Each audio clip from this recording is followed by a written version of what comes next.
കർത്താവിന്റെ ഏതുപരിസ്ഥിതി ഈ നല്ല സമയത്തെ ഓർത്ത് ദൈവത്തെ സ്തുതിക്കുകയും വാഴ്ത്തുകയും ചെയ്യുന്നു. വിവിധ സ്ഥലങ്ങളിൽ രക്ഷകളുമായിരുന്ന ദൈവത്തിനും കേൾക്കുന്ന എല്ലാ പ്രിയപ്പെട്ടവർക്കും കർത്താവായ യേശുക്രിസ്തുവിന്റെ വിലയേറിയ നാമത്തിൽ എന്റെ സ്നേഹവന്ദനം. അല്പസമയത്തെ ദൈവത്തിന്റെ ചിന്തയ്ക്കായി ഒരു ദൈവജന ഭാഗം വായിക്കുന്നു. 2 പത്രോസിന്റെ ലേഖനം 3-ാം അധ്യായം, ഹല്ലേലൂയ, അതിന്റെ 9-ാമത്തെ വാക്യം. സ്തോത്രം. ചിലർ താമസമെന്ന് വിചാരിക്കുന്നത് പോലെ കർത്താവ് തന്റെ വാഗ്ദത്തം നിവർത്തിപ്പാൻ താമസിക്കുന്നില്ല. ആരും നശിച്ചു പോകാതെ എല്ലാവരും മാനസാന്തരപ്പെടുവാൻ അവൻ ഇച്ഛിച്ച് ദീർഘക്ഷമ കാണിക്കുന്നതേയുള്ളൂ. വളരെ അനുഗ്രഹിക്കപ്പെട്ട നല്ല തിരുവഴുത്തിനെ ഞാൻ ദൈവത്തെ സ്തുതിക്കുന്നു. ഹല്ലേലൂയ. ഈ കാലഘട്ടത്തിൽ ലോകത്തിലുള്ള സകല ജനത്തിന്റെ സംസാര വിഷയം എന്ന് പറയുന്നത് ലോകം അവസാനിക്കുന്നതിനെ കുറിച്ചാണ്. ചില ആളുകൾ 2000 ലോകം അവസാനിക്കും എന്ന് പറഞ്ഞ് 2010, 12, അങ്ങനെ 2020 മനുഷ്യന്റെ കണക്കൂട്ടലുകളെല്ലാം തെറ്റി. അന്ന് ജനം തിന്നുകയും കുടിക്കുകയും ഒക്കെ ചെയ്ത് അതിനു വേണ്ടി വലിയ സിനിമ ഒക്കെ ഇറക്കുകയും ചെയ്തിട്ടുണ്ട് ആൾക്കാര്. ഹല്ലേലൂയ. ലോകാവസാനം എന്ന് പറഞ്ഞു മനുഷ്യനെ തിന്നുക, കുടിക്കുക, ആനന്ദിക്കുക, നാളെ ചാകുമല്ലോ എന്നുള്ളതാണ് മനുഷ്യ വിചാരം. എന്ന് പറഞ്ഞ പോലെ ചിലർക്ക് ഈ ലോകാവസാനത്തെ കുറിച്ച് പറഞ്ഞ് പ്രചരിപ്പിച്ച് മനുഷ്യനെ ഭയപ്പെടുത്തുക എന്നുള്ളതാണ് ചിലരുടെ തീരുമാനം. അതിവിടുത്തെ ശാസ്ത്ര വർഗങ്ങളായിരുന്നാലും മതവിഭാഗങ്ങളായിരുന്നാലും അധികാര വർഗങ്ങളായിരുന്നില്ല, എല്ലാവർക്കും മനുഷ്യനെ ഭയപ്പെടുത്തുക. ഹല്ലേലൂയ. എന്താ അവർ പറഞ്ഞു? ലോകം അവസാനിക്കാൻ പോകുന്നു. ഞാൻ കഴിഞ്ഞ ദിവസം ഒരാളോട് സംസാരിച്ചു, ലോകം അവസാനിക്കാറായി പാസ്റ്റർ പറഞ്ഞു. ഞാൻ പറഞ്ഞു, ലോകം അവസാനിക്കുന്നു നിങ്ങൾക്ക് എന്താ അറിയാം? ലോകാവസാനം എല്ലാം നമ്മൾ കണ്ടുകൊണ്ടിരിക്കുകയല്ലേ, ഓരോരുത്തർക്ക് പ്രളയം, അതൊക്കെ അവർ പറയണം. അത് ഞാൻ പറഞ്ഞതൊക്കെ ഭൂമിയിൽ ഓരോ ന്യായവിധി സമയാസമയങ്ങൾ വന്നുകൊണ്ടിരിക്കുന്നത് മനുഷ്യന്റെ ജീവിതത്തിന്റെ പരാജയങ്ങൾ, അതനുസരിച്ച് ഓരോ സ്ഥലത്ത് ന്യായവിധി ഇങ്ങനെ വെളിപ്പെടും. ഇന്നുകൊണ്ട് ലോകം അവസാനിക്കില്ല എന്ന് പറഞ്ഞാൽ ഇന്നത്തെ കാലത്ത് എന്തെങ്കിലും തിന്നുക, കുടിക്കുക, ആനന്ദിക്കുക എന്ന് പറഞ്ഞവരെ ലോകം അവസാനിക്കുക എന്ന് പറയുന്ന ചില വിഷയങ്ങളെ മനുഷ്യൻ ഏറ്റെടുത്തിട്ട് ചില മൂഢന്മാരെ പോലെ സംസാരിക്കുക. ലോകം അവസാനിക്കും എന്ന് പറഞ്ഞ് സംസാരിച്ച് ജനത്തെ ഭയപ്പെടുന്ന യഥാർത്ഥത്തിൽ മൂഢന്മാരാ കേട്ടോ. ഹല്ലേലൂയ. സ്തോത്രം. Praise the Lord. എന്താണ് ലോക അവസാനം എന്നൊക്കെ പറഞ്ഞ ലോക അവസാനമൊക്കെ പറഞ്ഞാൽ ആരും നശിച്ചു പോകാതെ എല്ലാവരും മാനസാന്തരപ്പെടാൻ വേണ്ടി നമ്മുടെ കർത്താവ് ഇച്ഛിച്ച് നമ്മോട് ദീർഘക്ഷമ കാണിക്കുക. ഈ ഭൂമിയിലെ ഒരു മനുഷ്യനും നഷ്ടപ്പെട്ടു പോകരുത്. പാപത്തിൽ മരിച്ച് നിത്യ നരകത്തിലേക്ക് പോകാതിരിപ്പാൻ ദൈവം നമ്മോട് ഇച്ഛിച്ച് ദീർഘക്ഷമ കാണിക്കുന്നു. നാളെ ഈ മനുഷ്യൻ പാപത്തെ വിട്ട് മടങ്ങി വന്ന് മാനസാന്തരപ്പെട്ട് നിത്യജീവന്റെ അവകാശികളായിത്തീരും എന്നുള്ള കർത്താവിന്റെ ഹൃദയത്തിന്റെ ആഗ്രഹങ്ങളാണ് ഈ ലോകത്തിന് ഇതുവരെ അവസാനം വരാതിരിക്കുന്നത്. ലോകം അവസാനിക്കുന്ന പറഞ്ഞാൽ അതിനകത്ത് ഒരുപാട് കാര്യങ്ങൾ ഇനി മുന്നോട്ട് നടക്കാനുണ്ട്. ആന്റിക്രൈസ്റ്റ് എന്നുള്ള അന്തിക്രിസ്തുവിന്റെ വാഴ്ചയുണ്ട്. കർത്താവായ യേശുക്രിസ്തുവിന്റെ 1000 ആണ്ട് വിശുദ്ധന്മാരുടെ ഉള്ള സഹസ്രാബ്ദ വാഴ്ച ഭൂമി നടക്കാനുണ്ട്. അതിനുശേഷം ഗോഗും മാഗോഗും യുദ്ധമുണ്ട്. ഇതിനൊക്കെ ശേഷമാണ് ഈ ലോകാവസാനം എന്ന് പറയുന്നത്. അപ്പം കാലങ്ങൾ കഴിയും. അല്ലാതെ മനുഷ്യൻ പറയുന്ന ഊഹാപോഹ കെട്ടുകഥകളിൽ നിങ്ങൾ വീഴരുത്. എന്ന് പറഞ്ഞാൽ പണ്ട് നോഹയുടെ കാലഘട്ടത്തിലുണ്ടായിരുന്ന മനുഷ്യൻ വളരെ വീരന്മാരും ശൂരന്മാരും ഒക്കെയായിരുന്നു. നോഹയുടെ കാലഘട്ടത്തിൽ ഉണ്ടായിരുന്ന ജനം. അല്ലേ? അന്നത്തെ ഭൂമിയെ ദൈവം എന്ത് ചെയ്തു? വെള്ളത്താൽ മൂടിക്കളഞ്ഞു. വെള്ളത്താൽ മൂടിക്കളഞ്ഞപ്പോൾ നോഹയോടും നോഹയുടെ കുടുംബത്തോടും ദൈവം ഇച്ഛിച്ച് ദീർഘക്ഷമ കാണിച്ചതുകൊണ്ട് അന്ന് നോഹയ്ക്ക് കൊടുത്ത നിർദ്ദേശപ്രകാരം നോഹയുണ്ടാക്കിയ പെട്ടകത്തിൽ അവർ കുടുംബത്തിലുള്ള 8 പേരെ രക്ഷ പ്രാപിച്ചു. ബാക്കിയുള്ളവരെല്ലാം പ്രളയത്താൽ. ആ ഭൂമി ഇനി ദൈവം തീക്കായിട്ട് സൂക്ഷിച്ചിരിക്കുക. ആ ഭൂമി തീക്കായിട്ട് സൂക്ഷിച്ചിരുന്നു. ഇനി ഈ കാണുന്ന ഭൂമിയെല്ലാം തീയാൽ വെന്തഴിയാനുള്ളതാണ്. മൂലപദാർത്ഥങ്ങൾ കത്തിയഴിയും. ഭൂമിയിൽ മനുഷ്യൻ നിർമ്മിച്ച സകലതും വെന്തുരുകിപ്പോന്നൊരു കാലഘട്ടമുണ്ട്. അതിൽ സമയപരിധികൾ ദൈവം വെച്ചിട്ടുണ്ട്. അതൊക്കെ ദൈവത്തിന്റെ കണക്കൂട്ടലാണ്. എപ്പോഴാണെന്ന് നമുക്ക് പറയാൻ പറ്റത്തില്ല. അല്ല, മനുഷ്യൻ പറയുന്ന ഊഹാപോഹങ്ങളിൽ നിങ്ങൾ വീഴരുത്. ഇവിടെ ലോക അവസാനം എന്ന് പറയുമ്പോൾ ഭയപ്പെട്ടു പോകാതെ അതിനെ പ്രത്യാശയോടെ കാണുന്ന ഒരു കൂട്ടം ജനമുണ്ട്. അവരാണ് കർത്താവായ യേശുവിന്റെ രക്തത്താൽ വീണ്ടെടുക്കപ്പെട്ട ദൈവമക്കൾ. അവർ വിശുദ്ധ വേദപുസ്തകം പഠിക്കുന്നവരാണ്. അവർക്കറിയാം ലോകത്തിന്റെ അവസാനത്തെക്കുറിച്ച് കർത്താവ് എന്താണ് പറഞ്ഞിരിക്കുന്നത്. ലോകത്തിൽ മഹാന്മാർ പറഞ്ഞാൽ ലോകം അവസാനിക്കത്തില്ല. ലോകത്തിലെ പ്രഭുക്കന്മാർ പറഞ്ഞാൽ ലോകം അവസാനിക്കത്തില്ല. ലോകത്തിൽ മനുഷ്യന്റെ ആചാരങ്ങളും അനുഷ്ഠാനങ്ങളും ക്രമങ്ങളും മനുഷ്യന്റെ രീതികൾക്കും ഇവിടുത്തെ രാഷ്ട്രീയക്കാർക്കും രാഷ്ട്രത്തലന്മാരും പറഞ്ഞാൽ ഈ ലോകം അവസാനിക്കരുത്. കാരണം അവരല്ല ഈ ലോകത്തെ സൃഷ്ടിച്ചത്. ഈ ലോകത്തെ സൃഷ്ടിച്ചത് കർത്താവായ യേശുക്രിസ്തുവാ, യഹോവയായ ദൈവം. ഒരു മതനേതാവ് പറഞ്ഞാൽ ഈ ലോകം അവസാനിക്കത്തില്ല. പിന്നെ ഇവരൊക്കെ അങ്ങ് പറഞ്ഞ് പ്രചരിപ്പിച്ച് മനുഷ്യനിൽ വളരെ ഭയം വരുത്തുക, അല്ലേ? അതുകൊണ്ടാണ് നമ്മുടെ കർത്താവ് പറഞ്ഞത്, എന്നാൽ പ്രിയമുള്ളവർ, കർത്താവിന് ഒരു ദിവസം 1000 സംവത്സരം പോലെയും 1000 സംവത്സരം ഒരു ദിവസം പോലെയും ഇരിക്കുന്നു എന്ന കാര്യം നിങ്ങൾ മറക്കരുത്. ചിലർ താമസം എന്ന് വിചാരിക്കുന്നത് പോലെ കർത്താവ് തന്റെ വാഗ്ദത്തം നിവർത്തിപ്പാൻ താമസിക്കുന്നില്ല. ചിലരൊക്കെ പറയും, അല്ലയ കർത്താവ് ലോകാവസാനിക്കും, ഇതൊന്നും നടക്കുന്ന കാര്യമില്ലെന്ന്. ചിലർ താമസം എന്ന് വിചാരിക്കുന്ന പോലെ കർത്താവിന് അല്ലൊരിയ 1000 അല്ലൊരിയ സംവത്സരം ഒരു ദിവസം 1000 സംവത്സരം പോലെയും 1000 സംവത്സരം ഒരു ദിവസം പോലെയുള്ള കർത്താവിന് അസാധ്യങ്ങളെ സാധ്യമാക്കുന്നവനാണ്. ദൈവത്തിന് ഒരു കാര്യവും അസാധ്യമല്ല. നമ്മുടെ ചിന്തകൾക്കും നമ്മുടെ നിരൂപണങ്ങൾക്കും നമ്മുടെ പഠിപ്പിക്കലിനും അനുസരിച്ചല്ല ലോകത്തിന്റെ പോക്ക്. ഈ ലോകം നിയന്ത്രിക്കുന്ന ഭൂമിയിലെ മനുഷ്യന്റെ പഠനങ്ങൾ കൊണ്ടല്ല, അല്ലേ? ഈ ലോകത്തെ മുഴുവൻ നിയന്ത്രിക്കുന്ന കർത്താവാ, രക്തം ചെയ്യും. അപ്പം ചിലർ താമസം എന്ന് വിചാരിക്കുന്നത് പോലെ, അല്ലേ? അങ്ങനെ പല അഭിപ്രായങ്ങൾ, അല്ലേ? എന്നെ കേൾക്കുന്ന മാതാവി പിതാവി, നീ വീണ്ടെടുപ്പ് പ്രാപിച്ച മനുഷ്യനാണെങ്കിൽ ഈ ലോകം അവസാനിക്കുന്നവർ നീ ഭയപ്പെട്ടു പോകത്തില്ല, നീ പ്രത്യാശയോടെ ജീവിക്കും. അതുകൊണ്ടാണ് കർത്താവ് പറയുന്നത്, ചിലർ താമസം എന്ന് വിചാരിക്കുന്നത് പോലെ എന്ന് പറയുന്നത്. എന്ന് പറഞ്ഞാൽ ഈ ഭൂമിയിൽ ആരും നശിച്ചു പോകാതെ എല്ലാവരും മാനസാന്തരപ്പെടുന്നത് ആഗ്രഹിക്കുന്നു. ജാതി മത വർഗ വർണ്ണ വ്യത്യാസമില്ലാതെ കുടിന് തൊട്ട് കൊട്ടാരത്തിൽ വരെ പാർക്കുന്ന വലിയവരും ചെറിയവരും പണ്ഡിതനും പാമതിനും അല്ലേരിയും വാഗ്നിയും ഒക്കെ ആരായിരുന്നാലും, ഇനി ഏത് മതങ്ങളായിരുന്നാലും ഏത് ഗോത്രവർഗത്തിൽപ്പെട്ടവനായിരുന്നാലും മാനസാന്തരപ്പെടാനുള്ള ദൈവവചനമാണ്. നിങ്ങൾ 2 പത്രോസ് ലേഖനം 3-ാം അധ്യായം അങ്ങ് വായിച്ച് പഠിക്കണം. അപ്പൊ നിങ്ങൾക്ക് മനസ്സിലായി, നമ്മുടെ കർത്താവ് കള്ളനെ പോലെ വരും. കർത്താവിന്റെ ദിവസമോ കള്ളനെ പോലെ വരും. അന്ന് ആകാശം കൊടുമുഴക്കത്തോടെ ഒഴിഞ്ഞു പോകും, മൂലപദാർത്ഥങ്ങൾ കത്തിയിടിയും, ഭൂമിയും അതിലുള്ള പണികളും വെന്തുരുകയും ചെയ്യും. ഇങ്ങനെ ഉപയോഗിക്കുകയും സംഭവിപ്പാനിരിക്കാൻ അഴിവാനുള്ളതിരിക്കാൻ ആകാശം ചുട്ടഴിവാനും മൂലപദാർത്ഥങ്ങൾ വെന്തുരുവാനുമുള്ള ദൈവ ദിവസത്തിന്റെ വരവ് കാത്തിരുന്നും ബന്ധപ്പെടുത്തിയും കൊണ്ട് നിങ്ങൾ എത്ര വിശുദ്ധ ജീവിതവും ഭക്തിയും ഉള്ളവർ ആയിരിക്കണം. എന്നാൽ സഹോദരന്മാരെ, വാഗ്ദാന പ്രകാരം നീതി വസിക്കുന്ന പുതിയ ആകാശത്തിനും പുതിയ ഭൂമിക്കും വേണ്ടി വേണം നമ്മൾ കാത്തിരിക്കാൻ. വായിച്ച് നിങ്ങൾ പത്രോസിന്റെ ലേഖനം വായിക്കണം കേട്ടോ, 3-ാം അധ്യായം 2 പത്രോസ് 3 കേട്ടോ. എങ്കിലും നിങ്ങൾക്ക് ലോകാവസാനം എന്താണെന്നറിയുന്നു. അല്ലെങ്കിൽ നിങ്ങൾ ഈ മൂടന്മാർ പറയുന്ന പോലെ പറഞ്ഞു ലോകാവസാനിക്കും, അല്ലേ? അപ്പൊ എന്നെ കേൾക്കുന്ന സ്നേഹിതർ, ഇവിടെ വചനം പറയുന്നത് കർത്താവ് വരുവൻ താമസിക്കുന്നു എന്ന് പറയുന്നവർക്കുള്ള മറുപടിയാണ് പത്രോസ് ഇവിടെ പറയുന്നത്, അല്ലേ? എന്ന് പറഞ്ഞാൽ ദൈവം വരാമെന്ന് പറഞ്ഞിട്ട് പോയ കർത്താവ് 2000 വർഷം കഴിഞ്ഞിട്ടും വരാത്തതിൽ ഉത്കണ്ഠാകുലരായ ഇന്നത്തെ ജനങ്ങളോട് തിരുവചനം പറയുന്നത് പാപികൾ മാനസാന്തരപ്പെട്ട് രക്ഷിക്കപ്പെടുവാൻ ദൈവം നമ്മോട് ഇച്ഛിച്ച് ദീർഘക്ഷമ കാണിക്കുന്നതേ ഉള്ളൂ. സകല മനുഷ്യരും പാപികളാണ്. ഒരു നീതിമാനെയെങ്കിലും നിങ്ങൾ ഈ ലോകത്തിൽ കാണിച്ചു തരാൻ പറ്റുമോ? ഒറ്റ നീതിമാന്മാർ പോലും വസിക്കാത്ത ഭൂമിയാണ് നാം പാർക്കുന്നത്. ഒറ്റ നീതിമാന്മാർ പോലും ഇല്ല. ഏത് മതനേതാവും പാപിയ, ഏത് രാഷ്ട്രീയ നേതാവും പാപിയ. എത്ര വല്ല വിശുദ്ധനാണെന്ന് പറഞ്ഞാൽ ലോകം വിശുദ്ധന്മാരായിട്ട് പ്രഖ്യാപിച്ചാലും ആ മനുഷ്യൻ പാപിയായിരുന്നു.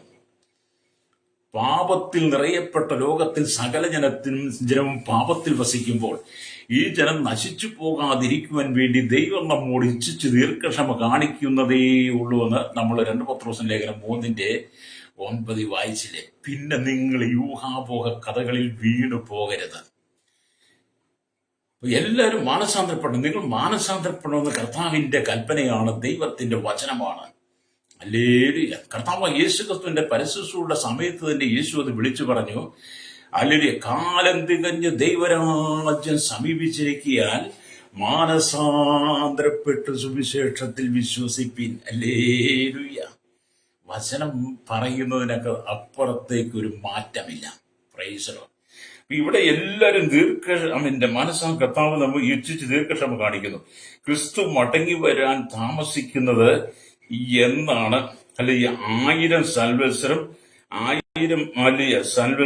കർത്താവിന് ഒരു ദിവസം പോലെയാണ്. നമ്മുടെ 1000 ദിവസം കർത്താവിന് ഒരു ദിവസം പോലെ കേട്ടോ, ഹല്ലേലൂയ. സ്തോത്രം. ഒരു ദിവസം പോലെയാണ് കർത്താവ് കണക്കാക്കുന്നത്. കർത്താവ് സ്വർഗാരോപണം ചെയ്തിട്ട് ഇപ്പോൾ 2 ദിവസമേ ആയിട്ടുള്ളൂ എന്ന് ഇതിനൊരു ഒരു ധ്വനിയുണ്ട് എന്ന് പറഞ്ഞാൽ കർത്താവിന് 1000 സംവത്സരം ഒരു ദിവസം പോലെയാണെങ്കിൽ ഇപ്പോൾ 2000 വർഷങ്ങളിൽ കർത്താവ് ഉയർത്തിന്നിട്ട് പോയിട്ട് 2 ദിവസം എന്ന വേദപഠിതത്തിൽ നമുക്ക് പഠിക്കാൻ കഴിയും. ഹല്ലേലൂയ. അപ്പം ആദാം ദൈവത്തിന്റെ ഹല്ലേലൂയ ഒരു ദിവസം ആമീൻ തികയാതെ ഹല്ലേലൂയ ആമീൻ മരിച്ചു എന്നതും നാം ഓർക്കണം. ആദാം ദൈവത്തിന്റെ ഒരു ദിവസം എന്ന് പറഞ്ഞാൽ 1000 സംവത്സരം ജീവിക്കാൻ പറ്റിയില്ല. 1000 സംവത്സരം ഒരു ദിവസം പോലെയാണല്ലോ കർത്താവിന്. അങ്ങനെ ഒരു ദിവസം അല്ലെങ്കിൽ 1000 സംവത്സരം ആദാമിന് ജീവിക്കാൻ കഴിഞ്ഞില്ല എന്നുള്ളതും നമ്മൾ ഓർക്കണം. ആദാമിന്റെ ആയുസ് എന്ന് പറഞ്ഞാൽ 930 വർഷമാണ്. ലേറിയ സ്തോത്രം. അപ്പൊ എല്ലാവരും മനസ്സാന്തരപ്പെടുന്നത് കർത്താവ് ആഗ്രഹിക്കുന്നു. ലേറിയ. അതുകൊണ്ട് എന്നെ കേൾക്കുന്ന നമ്മുടെ ശ്ലോകമാവേ, നിന്റെ ഈ ലോക ജീവിതത്തിന്റെ പാപത്തിനെ വിട്ടിട്ട്, പാപസുഖങ്ങളെ വിട്ട്, ഈ ലോകത്തിന്റെ ജടിക മോഹങ്ങളെയൊക്കെ നീ ഉപേക്ഷിച്ചിട്ട് മടങ്ങി വന്ന നീ കടന്നു പോകുന്ന അന്ധവിശ്വാസങ്ങൾക്കും അനാചാരങ്ങൾക്കും ഒക്കെ അറുതി വരുത്തിയിട്ട് ഈ കാണുന്ന മുഴു ലോകത്തെ സൃഷ്ടിച്ച അണ്ടകടാകത്തിന്റെ ഉടയവൻ, അഖിലാണ്ടത്തിന്റെ ഉടയവനായിരിക്കും ഈ വെമ്പാട്ടത്തെ മുഴുവൻ അടക്കി ഭരിക്കുന്നവൻ, സകല സൃഷ്ടിയുടെ ആരംഭമായിരിക്കുന്നവൻ, ആദ്യനും അന്തിനുമായവൻ, ആദ്യവും അന്ത്യവും അറിയുന്നവൻ. ഹല്ലേലൂയ സ്തോത്രം. സർവജ്ഞാനിയായ ദൈവം ആമേൻ ആരെന്ന് നീ തിരിച്ചറിയണം. പ്രൈസ്. എന്തുകൊണ്ടാണ് ലോകം അവസാനിക്കാത്തത്? എന്തുകൊണ്ടാണ് മനുഷ്യൻ ഇത്രമാത്രം ഊഹാഭോഗങ്ങൾ പറഞ്ഞു പ്രചരിപ്പിച്ചിട്ടും ഈ ലോകം അവസാനിക്കാത്തത് എന്ന് നീ ചിന്തിക്കണം. പ്രൈസ്. 2000 ലോകം അവസാനിക്കും എന്ന് പറഞ്ഞ ആ രാത്രിയിൽ എല്ലാവരും യോഗങ്ങളും മീറ്റിങ്ങുകളും ഒക്കെ സംഘടിപ്പിച്ച് തിന്നുകുടിച്ച് സന്തോഷത്തോടെ ആമിലെല്ലാവരും നന്ദി വാക്ക് പറഞ്ഞ് സമാധാനമൊക്കെ തെറ്റുകളൊക്കെ പുറത്ത് ക്ഷണിച്ച് എല്ലാവരും ഏറ്റുപറഞ്ഞ് കിടന്നുറങ്ങി. നേരം വെളുത്തം പഴയ പോലെ തന്നെ ഒരു എഴുന്നേറ്റു. അല്ലെങ്കിൽ ലോകം അവസാനിച്ചില്ല. എന്നിട്ട് ഈ മൂടന്മാർ ഇനിയെങ്കിലും മനസ്സിലാക്കണ്ടേ, ലോകാവസാനം ബൈബിൾ പറഞ്ഞിരിക്കുന്നത് എന്താണെന്ന് അവർ തിരിച്ചറിയണ്ടേ. പ്രൈസ്. അപ്പൊ ആരും നശിച്ചു പോകാതിരിക്കാൻ, ഈ ഭൂമിയിലെ ഒരു മനുഷ്യൻ നശിച്ചു പോകാതിരിക്കാൻ വേണ്ടി നമ്മുടെ കർത്താവ് നമ്മോട് ഇച്ഛിച്ച് ദീർഘക്ഷമ കാണിക്കുന്നു. എന്നെ കേൾക്കുന്ന മാതാവേ, പിതാവേ, നീ നശിച്ചു പോകരുത്. നീ പാപത്തിൽ മരിച്ച് നരകത്തിലേക്ക് പോകാതെ ആ കഠിനമായ യാതന സ്ഥലത്ത്, കഠിനമായ സ്ഥലത്തേക്ക് കെടാത്ത തീയും ചാകാത്ത പുഴുവുമുള്ള സകല ദുഷ്ടന്മാരും അധിവസിക്കുന്ന പാപികൾ വസിക്കുന്ന പാതാളത്തിലേക്ക് നീ പോകാതിരിക്കാൻ വേണ്ടി നിന്റെ മാനസാന്തരത്തിന് വേണ്ടി ദൈവം നിന്നോട് ഇച്ഛിച്ച് ദീർഘക്ഷമ കാണിക്കുന്നു. ഈ ലോകത്തിലുള്ള 800 കോടി ജനം, 800 കോടിയിലധികം ജനങ്ങളും എണ്ണത്തിൽപ്പെടാത്ത ഓരോ മനുഷ്യരോടും ദൈവം ഇച്ഛിച്ച് ദീർഘക്ഷമ കാണിക്കുക. ലോകത്തിന്റെ സെൻസസ് കണക്കെടുക്കുമ്പോൾ ഇന്ത്യയിൽ എണ്ണപ്പെട്ട ജനങ്ങളുണ്ട്. അപ്പോൾ തന്നെ എത്രയോ ആയിരങ്ങൾ എണ്ണപ്പെടാത്തവരുണ്ട്. അങ്ങനെ ലോകരാജ്യങ്ങളെടുത്ത് ലോകരാജ്യങ്ങളുടെ സെൻസസ് ആണ് 800 കോടി ജനം എന്ന് പറയുന്നപ്പോൾ എണ്ണപ്പെടാത്ത അനവധി ആളുകളുണ്ട്. ആ എണ്ണപ്പെടാത്തവരെ ലോകം അറിഞ്ഞില്ലെങ്കിലും നമ്മുടെ കർത്താവ് അറിയുന്ന അവരെല്ലാം മാനസാന്തരപ്പെടണം. ആദിവാസി സമൂഹം, ട്രൈബൽ വിഭാഗം, ഗോത്ര വിഭാഗങ്ങൾ, ദ്വീപവാസികൾ, പുറലോകമായി യാതൊരു ബന്ധവുമില്ലാതെ ജീവിക്കുന്ന അനവധി ആളുകളുണ്ട്. സുവിശേഷം അറിയാത്തവർ, സുവിശേഷം കേൾക്കാത്തവർ, നിത്യജീവൻ എന്താണെന്ന് മനസ്സിലാത്തവർ, നിത്യജീവനെ കുറിച്ച് കേട്ടിട്ടില്ലാത്തവർ, അവരെല്ലാം മാനസാന്തരപ്പെടണമെന്ന് കർത്താവിന്റെ ആഗ്രഹമാണ്. ഹല്ലേലൂയ. അപ്പം ലോകാവസാനത്തെക്കുറിച്ച് ദൈവമാണ് തീരുമാനിക്കുന്നത് കേട്ടോ. ഭൂമിയിലെ പഠനങ്ങളല്ല, ഇവിടുത്തെ ശാസ്ത്രലോകമല്ല, അധികാരങ്ങളല്ല, വർഗങ്ങളല്ല, അതിൻ്റെ കൊണ്ട് പണം ഉണ്ടാക്കുന്ന സിനിമാ ലോകമല്ല ലോകം അവസാനിക്കുന്നതിനെ കുറിച്ച് പറയുന്നത്. ലോകാവസാനത്തെക്കുറിച്ച് പറഞ്ഞ വേദപുസ്തകമാണ്, സത്യവേദപുസ്തകം. പ്രൈസറോ അല്ലെങ്കിൽ. അതുകൊണ്ട് എന്നെ കേൾക്കുന്ന അപ്പോസ്തലനായിരിക്കുന്ന പത്രോസ് തന്റെ സ്വന്തം ജീവിതത്തിൽ കർത്താവിനെ ദീർഘക്ഷമയുള്ളവനായി കണ്ടു. പത്രോസ് ആ കാലഘട്ടത്തിൽ പത്രോസിന്റെ കൂടെ നടന്ന സകലരെയും പത്രോസ് നോക്കി. തന്നോടുകൂടി കടലിൽ മീൻ പിടിക്കാൻ പോയ ആഴത്തിൽ തന്നോടൊപ്പം ജോലി ചെയ്തിരുന്ന സകലരെയും പത്രോസ് നോക്കി. പത്രോസ് തന്റെ ഭവനത്തിലേക്ക് നോക്കി. പത്രോസ് തന്റെ ഭാര്യയിലേക്ക് നോക്കി. പത്രോസിന്റെ മക്കളുണ്ടെങ്കിൽ മക്കളിലേക്ക് പത്രോസ് നോക്കി. തന്റെ ചുറ്റുവട്ടത്തുള്ളവരെയും തന്റെ ബന്ധുക്കളെയും സന്തത സഹചാരികളെയും താൻ അധിവസിക്കുന്ന ഭൂമിയിലുള്ള സകല ജനത്തെ നോക്കി. അന്നത്തെ ആചാരങ്ങളും അനുഷ്ഠാനങ്ങളും അനുസരിച്ച് കടന്നു പോകുന്ന സകലത്തെയും പത്രോസ് നോക്കിയിട്ട് പത്രോസ് കർത്താവായ യേശുക്രിസ്തുവിനെ ഒന്ന് നോക്കി. അപ്പം പത്രോസിന് മനസ്സിലായി, ദീർഘക്ഷമയുള്ള ഒരു മനുഷ്യൻ യേശു മാത്രമാണെന്ന്. അതിലൊരു തർക്കവുമില്ല കേട്ടോ. ദീർഘക്ഷമയുള്ള നമ്മുടെ കർത്താവാണ്. ഹല്ലേലൂയ. അപ്പൊ ആ സമയങ്ങളിൽ പത്രോസ് മനസ്സിലാക്കിയത് ഏറ്റവും ദീർഘക്ഷമയുള്ളവൻ കർത്താവാണ്. ഹല്ലേലൂയ. ആമീൻ എന്ന് പറഞ്ഞുകൊണ്ട് പത്രോസ് പറയാൻ, ഞാൻ അറിയാതെ പല കാര്യങ്ങൾക്കും എടുത്ത് ചാടിയിട്ടുണ്ട്. പത്രോസ് പറയാണ്, ഞാൻ അറിയാതെ പല കാര്യങ്ങൾക്കും എടുത്ത് ചാടി സംസാരിച്ചിട്ടുണ്ട്, എങ്കിലും കർത്താവിനോട് ദീർഘക്ഷമ കാണിച്ചെന്ന്. പത്രോസിനെ കുറിച്ച്, പത്രോസ് ധൃതഗതിക്കാരൻ, എടുത്തിയാട്ടക്കാരനായിരുന്നു, പെട്ടെന്ന് മുറിയുണ്ട് സംസാരിക്കുന്നതിന്. പക്ഷെ കർത്താവിന്റെ ദീർഘക്ഷമയെക്കുറിച്ച് മനസ്സിലാക്കി കഴിഞ്ഞപ്പോൾ പത്രോസ് തന്റെ ലേഖനത്തിൽ എഴുതി, ഞാൻ എടുത്തുചാട്ടക്കാരനും പെട്ടെന്ന് മൂറിലുണ്ടെന്ന് സംസാരിക്കുന്നവനായിരുന്നിട്ടും ധൃതഗതിക്കാരനായിരുന്നിട്ടും എന്നെ തകർത്ത് കളയാതെ എന്നെ കൂട്ടത്തിൽ കൊണ്ട് നടന്നത്, എന്നെ പഠിപ്പിച്ചതും എന്നെ കൊണ്ട് ഈ ലേഖനമൊക്കെ എഴുതിപ്പിച്ചതും ഹല്ലേലൂയ, അതെന്റെ കർത്താവിന്റെ ദീർഘക്ഷമയാണെന്ന് പത്രോസിന് മനസ്സിലായി. ആ സുബോധമെങ്കിലും നിങ്ങൾക്ക് വേണ്ടേ പ്രിയരെ? ഹല്ലേലൂയ.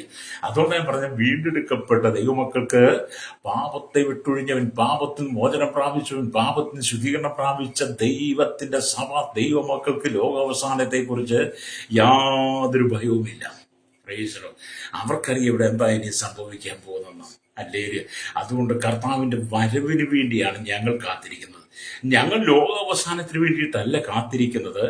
ഇനി എന്റെ സ്വന്തം അഭിപ്രായം കൂടെ ഞാൻ പറയട്ടെ, ഞാൻ ലോക അവസാനത്തിന് വേണ്ടിയിട്ടല്ല കാത്തിരിക്കുന്നത്. Praise the Lord. കർത്താവായ യേശുക്രിസ്തുവിന്റെ മധ്യാകാശ വരവിന് വേണ്ടിയാണ് കാത്തിരിക്കുന്നത്. കാരണം കർത്താവായ യേശുക്രിസ്തു മരിച്ചടക്കപ്പെട്ട് ഉയർത്തെഴുന്നേറ്റ് 40 നാളുകളിൽ ശിഷ്യന്മാർക്ക് പ്രത്യക്ഷനായി.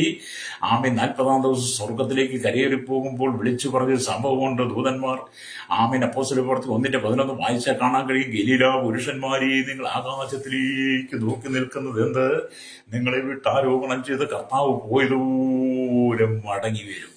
ഹല്ലേലൂയ.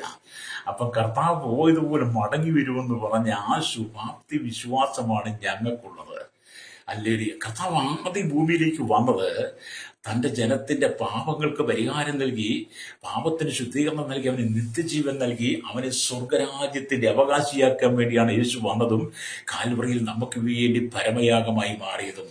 എന്നാൽ ഇനി കർത്താവായ യേശുക്രിസ്തുവിന്റെ മധ്യാകാശ വരവെന്ന് പറയുന്നത് ഭൂമിയിലുള്ള പാപികളുടെ പാപത്തിന് വേണ്ടി ഇനി ക്രൂശിൽ മരിക്കുവാനല്ല. പിന്നെ എന്തിനാണ് യേശു വരുന്നത്? ഹല്ലേലൂയ. പാപത്തിൽ നിന്ന് മോചനം പ്രാപിച്ച്, പാപത്തിൽ ശുദ്ധീകരണം പ്രാപിച്ച ഒരു കൂട്ടം ദൈവജനങ്ങളുണ്ട്, ദൈവമക്കളുണ്ട്. അവരെ ചേർക്കുവാൻ യേശുവിന് മധ്യാകാശത്തിലേ വരത്തുള്ളൂ. ഭൂമിയിലല്ല വരുന്ന, മധ്യാകാശത്തിൽ. Praise the Lord.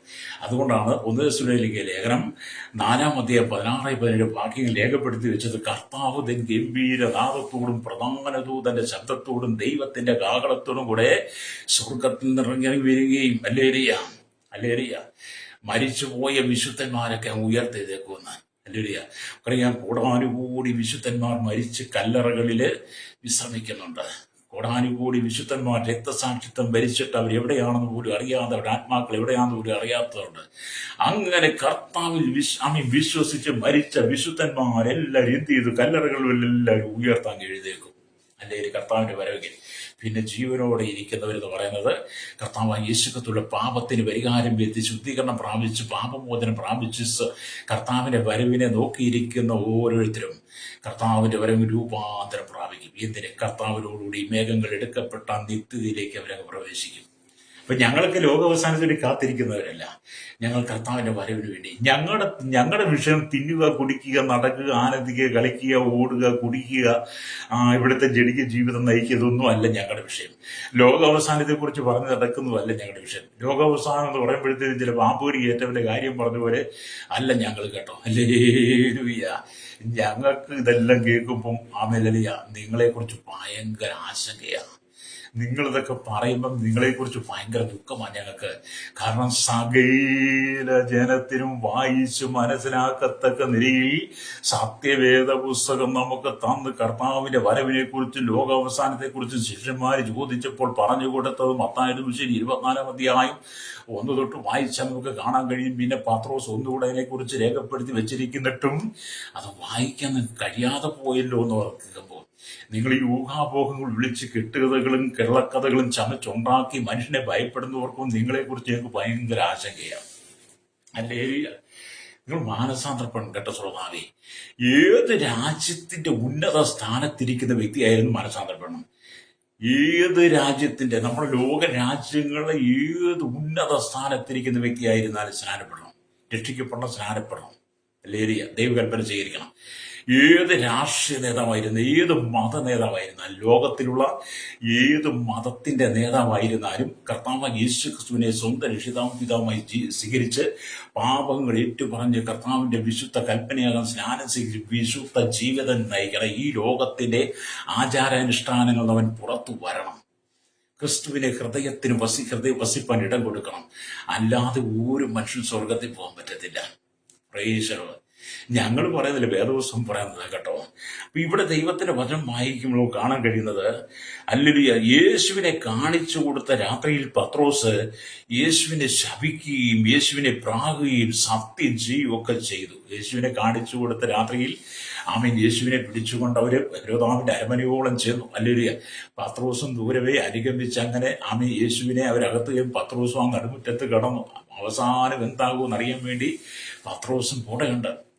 അപ്പൊ യേശു പത്രോസിന് പറഞ്ഞു, ഇന്ന് കോഴി മുമ്പ് നീ എന്നെ 3 പ്രാവശ്യം തള്ളിപ്പറയുമെന്ന് പറഞ്ഞ് പത്രോസായി യേശുവിന്റെ അനുഗമിക്കുന്നത്. അങ്ങനെ ആ നടുമുറ്റത്തിരിക്കും തീ കാഞ്ഞുകൊണ്ടിരുന്ന സഹോദരി ചോദിച്ചു, നീയും അവരോട് കൂടെ ഉള്ളവനാ? അപ്പൊ അവൻ പറഞ്ഞു, ഞാൻ അവനെ അറിയുന്നില്ല. പിന്നെയും പറഞ്ഞു, നീയും അവന്റെ കൂട്ടത്തിലുള്ളവനാ? അയ്യോ, ഞാൻ അറിയുന്നില്ല. 3ാമത് മടങ്ങുന്ന ഒരാൾ വന്ന്, നീ അവന്റെ കൂടെയുള്ള നിന്റെ ഉച്ചാരണം വാക്കുകളും എല്ലാം തെളിവാക്കുന്ന. അപ്പോൾ പത്രോസ് അവൻ സത്യം ചെയ്യുവാനും പ്രാകുവാനും തുടങ്ങി യേശുവിനെ. ആ സമയത്ത് കോഴി കൂകി. അല്ലേ, കോഴി പോകുന്ന മുമ്പ് 3 വട്ടം. അപ്പം പിന്നെ പത്രോസ് 3 വട്ടം തലവരെ കോഴി പോയി. അപ്പം പത്രോസ് അതിദുഃഖത്തോടെ യേശുവിനെ നോക്കി, യേശു പത്രോസിനെ നോക്കി. യേശു ക്രിസ്തുവിന്റെ ദീർഘക്ഷമയെ പത്രോസ് അവിടെ മനസ്സിലാക്കി. ഹല്ലേലൂയ. യേശു ക്രിസ്തുവിനുള്ള ദീർഘക്ഷമയെ പത്രോസ് മനസ്സിലാക്കി. പത്രോസ് അവിടെ വിട്ട് പുറത്തിറങ്ങി പൊട്ടിക്കരഞ്ഞു. ഹല്ലേലൂയ. ആ പത്രോസ് പറഞ്ഞു, എന്റെ കർത്താവ് നിന്നോട് എത്ര വലിയ ദീർഘക്ഷമയാ. ഞാൻ അവന്റെ കൂടെ 3.5 വർഷം നടന്നിട്ടും അവൻ ചെയ്ത ശുശ്രൂഷ അനുഭവിച്ചിട്ടും അവന്റെ അത്ഭുതങ്ങളും അടയാളങ്ങളും കണ്ടിട്ടും അവനാൽ ഞാൻ എന്റെ ഉപജീവനവും എന്റെ കുടുംബവും ഒക്കെ നടത്തിയിട്ടും അവനെ പിടിച്ച് ക്രൂശിക്കാൻ കൊണ്ടുപോയപ്പോൾ ഞാൻ എന്റെ യേശുവിനെ തള്ളിപ്പറഞ്ഞു. അത് മുമ്പ് എന്നോട് കർത്താവ് പറഞ്ഞിട്ട് എന്നിട്ടും എന്നെ ശിക്ഷിക്കാതെ എന്നോട് കാണിച്ച ദീർഘക്ഷമയാണ്. ആരും നശിച്ചു പോകാതെ. പത്രോസ് അതുകൊണ്ട് പറഞ്ഞു, ആരും നശിച്ചു പോകാതെ. അതെ പ്രീതി, ദീർഘക്ഷമ കാണിക്കുക നമ്മുടെ കർത്താവ്, ആരും നശിച്ചു പോകാതെ. ഹല്ലേലൂയ. അപ്പൊ നമ്മള് ഹല്ലേലൂയ ദൈവവചനത്തെ, അതാണ് സ്തോത്രത്തിന്റെ 1 പത്രോസ് 2 പത്രോസ് 2:9 നമ്മൾ വായിച്ചത്. എന്താണ്? അല്ലെങ്കിൽ ചിലർ താമസമെന്ന് വിചാരിക്കുന്നത് പോലെ കർത്താവ് തന്റെ വാഗ്ദത്തം നിവർത്തിപ്പാൻ താമസിക്കുന്നില്ല. ആരും നശിച്ചു പോകാതെ. സഹോദരി, നിന്റെ കുടുംബത്തിലുള്ള ആരും നശിച്ചു പോകാതെ, നിന്റെ അയൽവക്കത്തുള്ള ആരും നശിച്ചു പോകാതെ, നിന്റെ ദേശത്തുള്ള ആരും നശിച്ചു പോകാതെ, നിന്റെ ബന്ധങ്ങളിലുള്ളവരാരും നശിച്ചു പോകാതെ, ഹല്ലേലൂയ, നശിച്ചു പോകാതെ. ഹല്ലേലൂയ, സ്തോത്രം. എല്ലാവരും മാനസാന്തരപ്പെടുവാൻ. എല്ലാവരും മാനസാന്തരപ്പെടും. ഇവിടുത്തെ ഹിന്ദു മാനസാന്തരപ്പെടണം, ഇവിടുത്തെ ഇസ്ലാം മാനസാന്തരപ്പെടണം, ഇവിടുത്തെ ക്രൈസ്തവർ മാനസാന്തരപ്പെടണം.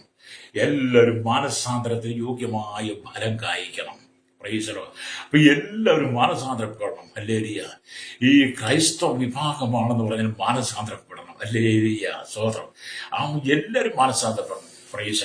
ഈ സുവിശേഷമാണ് ഞങ്ങൾ ലോകത്തോട് വിളിച്ചറിയിക്കുമ്പോൾ, ഈ സത്യം ഞങ്ങൾ വിളിച്ചറിയിക്കുമ്പോഴാണ് ഒരു കൂട്ടം ആളുകൾ ക്രൈസ്തവ സമൂഹത്തെ കൂട്ടക്കുരുതി നടത്തുന്നത്. നമുക്കറിയാം ആഫ്രിക്കയിൽ നടക്കുന്നത് എന്താ.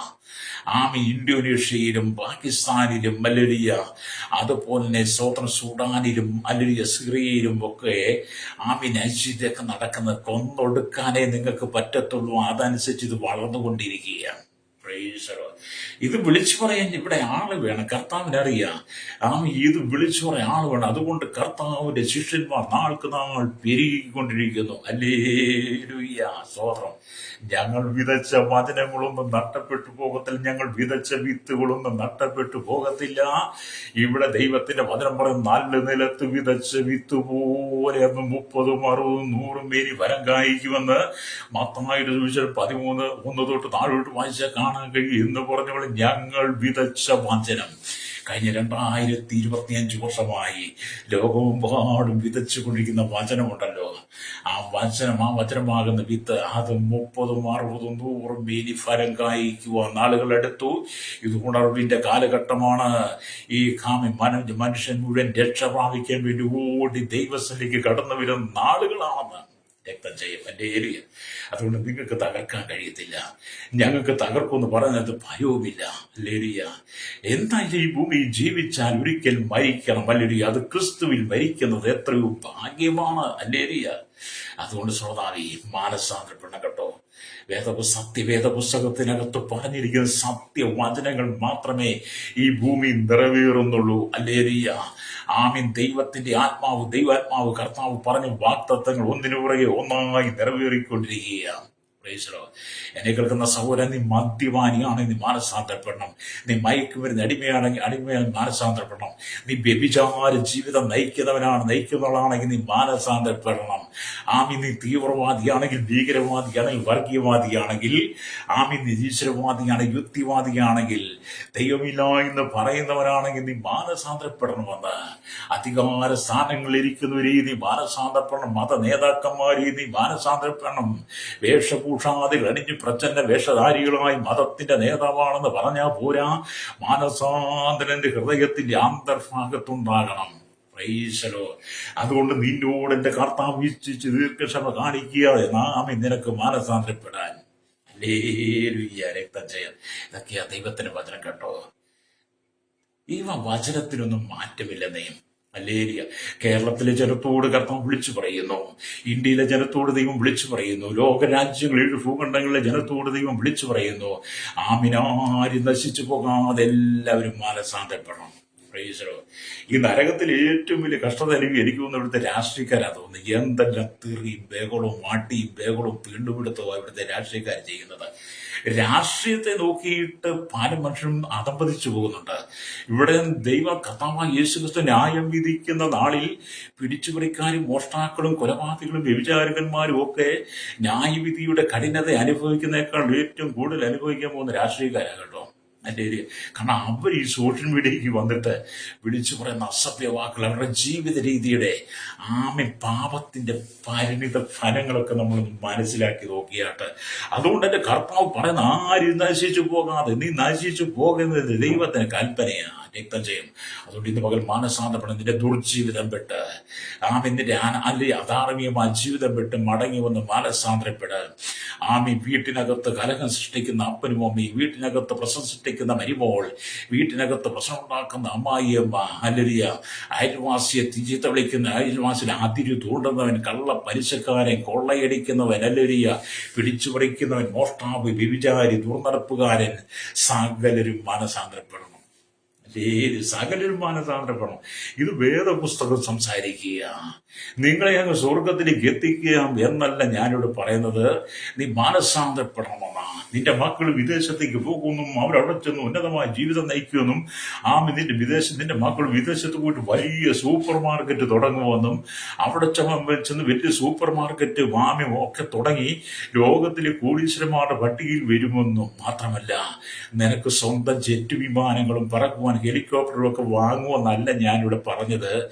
ഞാൻ പറഞ്ഞത് എന്താ? നീ മാനസാന്തരപ്പെടണമെന്നാണ്.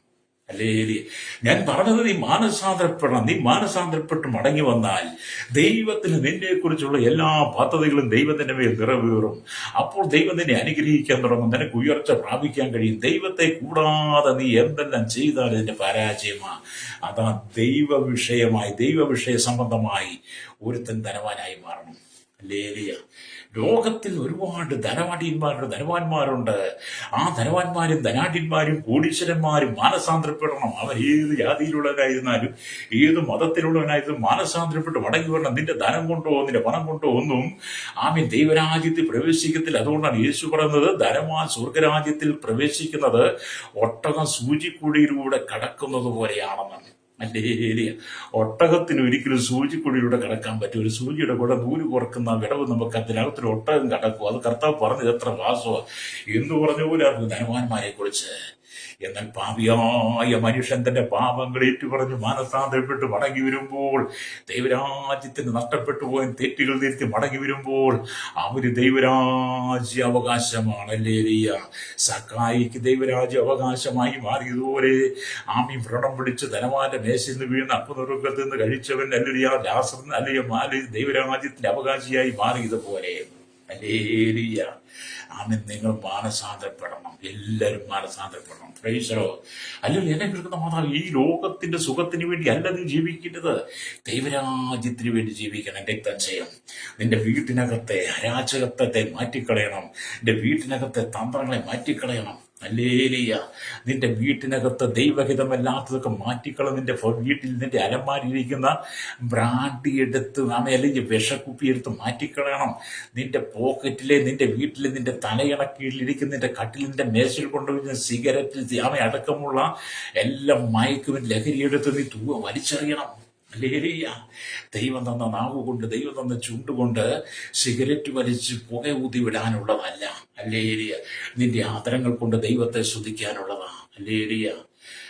നിന്റെ ആദരങ്ങൾ കൊണ്ട് ദൈവത്തെ സ്തുതിക്കുക. അതുകൊണ്ടാണ് 33 സങ്കീർത്തനം 1 വാക്യവും വായിക്കയോട് രേഖപ്പെടും, നീതിമാന്മാരെ യഹോവയെ സ്തുതിപ്പിൻ, യഹോവയെ സ്തുതിക്കും നേരുള്ളവർ ഉചിതമല്ലേ. അല്ലേ? അപ്പൊ നിന്റെ ആദരങ്ങൾ കൊണ്ട് ദൈവത്തെ സ്തുതിക്കണം. ദൈവം നിനക്ക് തന്നിരിക്കുന്ന അവസരം വിലപ്പെട്ട സമയവും. ആരും നശിച്ചു പോകാതെ എന്നെ കേൾക്കുന്ന ശ്രോതാവിൽ നീ നശിച്ചു പോകരുത്. കർത്താവിന്റെ ദീർഘക്ഷമയെ അശ്രദ്ധയോടെ നിങ്ങൾ തള്ളിക്കളയാതെ അവനെ സ്വന്തം രക്ഷിതാവിധമായി സ്വീകരിക്കണം. കർത്താവിന്റെ ദീർഘക്ഷമയെ നിങ്ങൾ അശ്രദ്ധയോടെ കാണാതെ, അതിനെ നിങ്ങൾ വില കൊടുക്കാതെ പോയാൽ നിങ്ങളുടെ അവസാനം നിത്യ നരകമായിരിക്കും. അതുകൊണ്ട് കർത്താവ് യേശു ക്രിസ്തു നിങ്ങളോട് കാണിക്കുന്ന ദീർഘക്ഷമയെ നിങ്ങൾ തിരിച്ചറിഞ്ഞിട്ട് നിങ്ങൾ കർത്താവിന് വേണ്ടി ഹൃദയം കൊടുക്കണം. യോഹന്നാന്റെ സുവിശേഷം 1:12, അവനെ കൈക്കൊണ്ട് അവന്റെ നാമത്തിൽ വിശ്വസിക്കുന്ന ഏവർക്കും ദൈവമക്കളാകുവാൻ അധികാരം തന്നു. ജാതിയല്ല ഇവിടെ വിഷയം, സകല ജനങ്ങളും. അല്ലേ? തന്റെ ഏകജാതനായ പുത്രനിൽ വിശ്വസിക്കുന്ന ഏവനും നശിച്ചു പോകാതെ നിത്യജീവൻ പ്രാപിക്കേണ്ടതിന്. പത്രോസ് പറഞ്ഞത്, ആരും നശിച്ചു പോകാതെ എല്ലാവരും മാനസാന്തരം. അപ്പൊ യേശു യോഹന്നാൻ 1:14 പറഞ്ഞ ആരും തന്റെ ഏകജാതനെ പുത്രനിൽ വിശ്വസിക്കുന്ന ഏവരും നശിച്ചു പോകാൻ നിത്യജീവൻ പ്രാപിക്കേണ്ടതിന് ദൈവം ക്രിസ്തുവിനെ ലോകത്തിലേക്ക് അയച്ചു. ഹല്ലേലൂയ. അതെ, നിന്റെ പാപങ്ങൾക്ക് വേണ്ടി യേശു ക്രൂശിൽ മരിച്ചു. ഹല്ലേലൂയ. നിന്റെ പാപത്തിന് പരിഹാരം വരുത്തുവാൻ ഭൂമിയിലുള്ള ഒരു നദിയിലും മുക്കിയാൽ നിന്റെ പാപത്തിന് പരിഹാരമില്ല. നിന്റെ പാപത്തിന് പരിഹാരം വരുത്താൻ നീ എന്ത് ദാനധർമ്മങ്ങൾ ചെയ്താലും, എന്തെല്ലാം പുണ്യപ്രവർത്തികൾ ചെയ്താലും അതുകൊണ്ട് നിന്റെ പാപത്തിന് പരിഹാരമില്ല. നിന്റെ പാപത്തിന് പരിഹാരം വരുത്തി ഏത് മലകൾ കയറി ഇറങ്ങിയാലും, ഭാരമേറിയ കുരിശും ചുമന്ന മല കയറിയാലും, നിന്റെ ശരീരത്തെ ദണ്ഡിപ്പിച്ചാലും, നിന്റെ ശരീരത്തെ ചൂടുവാൻ ഏൽപ്പിച്ചാലും, ഹല്ലേലൂയ, നീ എന്ത് സാഹസ്യത്തിലൂടെ നീ പാപത്തിന് പരിഹാരം വരുത്തിയാലും, ഇനി ആടിനെ വെട്ടിയാലോ, കോഴിയെ വെട്ടിയാലോ, കാളയെ വെട്ടിയാലോ, പോത്തിനെ വെട്ടിയാലോ, അതിന്റെ രക്തം കൊണ്ട് നീ ശുദ്ധീകരിക്കാൻ ശ്രമിച്ചാലും നിന്റെ പാപത്തിന് പരിഹാരമില്ല. നിന്റെ പാപത്തിന് പരിഹാരം. ഹല്ലേലൂയ. ഇന്നേക്ക് 2000-ലധികം വർഷം മുമ്പ് സ്വർഗമഹിമകളെ വെടിഞ്ഞി ഭൂമിയിലേക്ക് വന്ന് നമ്മുടെ പാപങ്ങളെ ഏറ്റെടുത്തുകൊണ്ട് ക്രൂശിൽ നമുക്ക് വേണ്ടി മരിച്ച കർത്താവായ യേശു ക്രിസ്തുവിന്റെ ശരീരത്തിൽ ഒഴുകിയ ആ രക്തത്തിന് മാത്രമേ നിന്റെ പാപത്തെ ശുദ്ധീകരിക്കാൻ കഴിയുള്ളൂ. നീ വില കൂടി എത്ര വലിയ സോപ്പ് തേച്ചാലും, ഹല്ലേലൂയ, നിന്റെ പാപത്തെ കഴുകിക്കളയാൻ പറ്റത്തില്ല. പാപം നിന്റെ ശരീരത്തിന്റെ പുറമേ, നിന്റെ ഹൃദയത്തിന്റെ അന്തർഭാഗത്ത് പറ്റിപ്പിടിച്ചിരിക്കുന്ന പാപത്തെ കഴുകുവാൻ ഭൂമിയിലെ ഒന്നുകൊണ്ടും ഒരു പരിപാടിയും പറ്റത്തില്ല. അപ്പോൾ ദാനധർമ്മം ഇന്ന് എന്നോട് കഴിഞ്ഞ ദിവസം എന്നോട് പറഞ്ഞു, നമ്മൾ ചെയ്യുന്ന പുണ്യപ്രവർത്തികൾ നമുക്ക് സ്വർഗത്തിൽ ചെയ്യാൻ പറയാം. പുണ്യപ്രവർത്തികളൊന്നും സ്വർഗത്തിൽ പോകാൻ പറ്റത്തില്ല. നമ്മൾ പുണ്യപ്രവർത്തി ചെയ്യണം. ദൈവം നമുക്ക് നന്മ തരുമ്പോൾ ദൈവം നമുക്ക് അനുഗ്രഹം തരും. മറ്റുള്ളവരെ സഹായിക്കുക, മറ്റുള്ളവർക്ക് നന്മ ചെയ്യുമെന്ന് പറയുന്നത് നമ്മുടെ ദൗത്യമാണ്, നമ്മുടെ ഉത്തരവാദിത്തം. ദൈവം നമ്മൾ പറഞ്ഞിട്ടുണ്ട്, നന്മ ചെയ്യുവാൻ അറിഞ്ഞിട്ടും ചെയ്യാത്തവൻ അത് പാപം തന്നെയെന്ന് നമ്മൾ യാക്കോബിന്റെ ലേഖനം വായിക്കുമ്പോൾ കാണുന്നുണ്ട്. അതുകൊണ്ട് നന്മ ചെയ്യുവാൻ കഴിവുള്ളപ്പോൾ നന്മ ചെയ്താണ്. അത് മനുഷ്യർക്ക് ദൈവം വെച്ചിരിക്കുന്ന ഒരു വ്യവസ്ഥ, നിയമമാണ്. പക്ഷെ അതുകൊണ്ട് പാപപരിഹാരമില്ല. അതുകൊണ്ട് സ്വർഗരാജ്യത്തിൽ പോകാൻ പറ്റത്തില്ല. സ്വർഗരാജ്യത്തിൽ പോകണമെങ്കിൽ നമ്മൾ യേശുവിനെ രക്ഷിതാവായി സ്വീകരിക്കണം, പാപങ്ങൾ ഏറ്റുപറയണം. അതുകൊണ്ട് 1 യോഹന്നാന്റെ ലേഖനം 1:7 തന്റെ പുത്രൻ കർത്താവുമായി യേശുവിന്റെ രക്തം സകല പാപവും പോക്കി നമ്മെ ശുദ്ധീകരിക്കുക. അപ്പം പാപത്തിന് പരിഹാരം, പാപത്തിൽ നമ്മെ ശുദ്ധീകരിക്കുവാൻ യേശുവിന്റെ രക്തത്തിന് മാത്രമേ കഴിയുള്ളൂ. ഭൂമിയിലുള്ള എല്ലാ രക്തങ്ങളും ഭൂമി വീണ് ചില നിമിഷങ്ങൾ കൊണ്ട് അത് ദുർഗന്ധം വമിച്ച് നാറ്റം വമിക്കുന്നതാണ്, അതിനകത്ത് ക്രമീകരിക്കുന്നതാണ് ഭൂമിയിലെ സകല രക്തങ്ങളും. എന്നാൽ കാൽവരി ക്രൂശിൽ നമുക്ക് വേണ്ടി കർത്താവിന്റെ ശരീരം ഒഴുകപ്പെട്ട രക്തത്തിൽ ഒരിക്കലും ദുർഗന്ധമുള്ളതല്ല, അത് സുഗന്ധം വരുത്തുന്നതാണ്. നേരി ആ രക്തത്തിന് മാത്രമേ നമ്മൾ ശുദ്ധീകരിക്കാൻ കഴിയുള്ളൂ. അതുകൊണ്ടാണ് പത്രോസ് പറയുന്നത്, ആരും നശിച്ചു പോകാതെ എല്ലാവരും മാനസാന്തരപ്പെടണം. യേശുവിനെ തള്ളിപ്പറഞ്ഞിട്ടും യേശുവിനെ തള്ളിപ്പറഞ്ഞിട്ടും പത്രോസിനോട് ദൈവം ദീർഘക്ഷമ കാണിച്ചില്ലേ? അതുകൊണ്ട് എന്നെ കേൾക്കുന്ന ശ്രോതാവേ, നീ ഒരുപക്ഷെ യേശുവിനെ തള്ളിപ്പറഞ്ഞവനായിരിക്കാം. യേശുക്രിസ്തുവിനെ നീ പ്രാഗിയേക്കാം, യേശുക്രിസ്തുവിനെ നീ നിന്ദിച്ചേക്കാം, യേശുവിനെ നീ തിരസ്കരിച്ചേക്കാം, അവന്റെ വചനത്തെ നീ തള്ളിക്കളഞ്ഞ അവന്റെ തിരുവഴുത്ത് നീ വിശുദ്ധ ബൈബിളിൽ നീ വലിച്ചു കീറി പിച്ച് ചെയ്ത് കളഞ്ഞവനായിരിക്കാം. ദൈവമക്കളെ നീ ഉപദ്രവിച്ചിട്ടുണ്ടായിരിക്കാം, ദൈവസഭയ്ക്ക് നേരെ ആക്രോശത്തോടെ നീ വന്നിട്ടുണ്ടായിരിക്കാം. എന്ത് പാപം നിന്റെ ജീവിതത്തിലുണ്ടെങ്കിലും, എന്ത് അകൃത്യം നിന്റെ ജീവിതത്തിലുണ്ടെങ്കിലും, നിന്റെ തെറ്റുകൾ ഏറ്റുപറഞ്ഞ് നീ മടങ്ങി പോകുന്ന യേശുവിന്റെ പാപത്തിന് പരിഹാരം വരുത്തുവാൻ, ആ ശുദ്ധീകരണത്തിന് വേണ്ടി പാതാന്തിയെ നീ ഒന്ന് വീട് കൊടുക്കുകയാണെങ്കിൽ, നിന്റെ ഹൃദയത്തെ ഒന്ന് സമർപ്പിച്ചു കൊടുക്കുകയാണെങ്കിൽ, നിന്റെ ഹൃദയത്തിനകത്തെ പാപങ്ങൾ കടും ചുവപ്പായിരുന്നാലും യേശുവിന്റെ രക്തത്താൽ ഹിമം പോലെ വെളുപ്പിക്കും. അതുകൊണ്ട് യെശയ്യാ പ്രവാചകന്റെ പുസ്തകം 1-ാം അധ്യായം 18-ാം വാക്യം വായിക്കണം. നിന്റെ പാപങ്ങൾ കടുംചുവപ്പായിരുന്നാലും, രക്താംബരം പോലെ ചുവന്നിരുന്നാലും, അവയെ ഹിമം പോലെ തൂവെള്ളയാക്കി നിന്റെ പാപത്തിന് ശുദ്ധീകരണം നൽകുവാൻ യേശുക്രിസ്തുവിന് മാത്രമേ കഴിയുള്ളൂ. അതുകൊണ്ട് യേശുക്രിസ്തുവിന്റെ ദീർഘക്ഷമയെ നിങ്ങൾ അല്ലെങ്കിൽ അലസമായി കാണാതെ നിങ്ങൾ കർത്താവിനെ ഹൃദയം കൊണ്ട് സ്വീകരിക്കണം. ലോകമെങ്ങും കർത്താവിന്റെ വരവിന്റെ ലക്ഷണങ്ങൾ കണ്ടുകൊണ്ടിരിക്കുക. ലോകമെമ്പാടും കർത്താവായ യേശുക്രിസ്തുവിന്റെ മധ്യാകാശ വരവിന്റെ ലക്ഷണങ്ങൾ കണ്ടുകൊണ്ടിരിക്കുന്ന വാഗ്ദത്തം നിറവേറുന്ന ക്ഷാമങ്ങൾ, ഭൂകമ്പങ്ങൾ, സുനാമികൾ, മഹാവ്യാധികൾ, ആക്രമണങ്ങൾ, തീവ്രവാദങ്ങൾ, ഭീകരവാദങ്ങൾ, വർഗീയതകൾ, മതങ്ങൾ തമ്മിലടിക്കുന്ന, രാഷ്ട്രീയം തമ്മിലടിക്കുന്ന, സ്ഥാനമാനങ്ങൾക്ക് വേണ്ടി തമ്മിൽ കലഹിക്കുന്നു. മനുഷ്യൻ ദിവ്യാഗ്രഹികളും ദുഷ്ടന്മാരും വമ്പ് പറയുന്നവരുമായി മാറി. ഹല്ലേലൂയ. അങ്ങനെ ഓരോ സമയം കൊടുങ്കാറ്റും പേമാരിയും ഭീഷണിയും, അതുപോലെ തന്നെ നമ്മൾ കേട്ടിട്ടില്ലാത്ത ചുഴലിക്കാറ്റുകളും ജലപ്രളയങ്ങളും ഉൾപ്പൊട്ടലുകളും നാശനഷ്ടങ്ങളും ഭൂമിയിൽ മലയിടിച്ചിലുകളും ഒക്കെ ഈ സംഭവിക്കുമ്പോൾ ഓർക്കണം, ഇതെല്ലാം വേദപുസ്തകം രേഖപ്പെടുത്തിയിരിക്കുന്നതാണ്. ഹല്ലേലൂയ. അതിവിടെ സംഭവിക്കുന്നതെല്ലാം കാണുമ്പോൾ തോന്നണം കർത്താവിന്റെ വരവേറ്റു ആസനമായി. അതുകൊണ്ടാണ് 2 പത്രോസിന്റെ ലേഖനം 3-ാം അധ്യായം 10-ാം വാക്യം പറയുന്നത്, കർത്താവിന്റെ ദിവസമോ കള്ളനെ പോലെ വരും. കള്ളൻ നിന്റെ വീട്ടിൽ വരുന്ന സമയം പറഞ്ഞിട്ടല്ല കള്ളൻ വരുന്നത്. നീ ഉറങ്ങാൻ കിടക്കുമ്പോൾ നിന്റെ വീട് അടച്ചുവിട്ട് സുരക്ഷിതമായിട്ട് നീ കിടക്കുന്നു. ഹല്ലേലൂയ.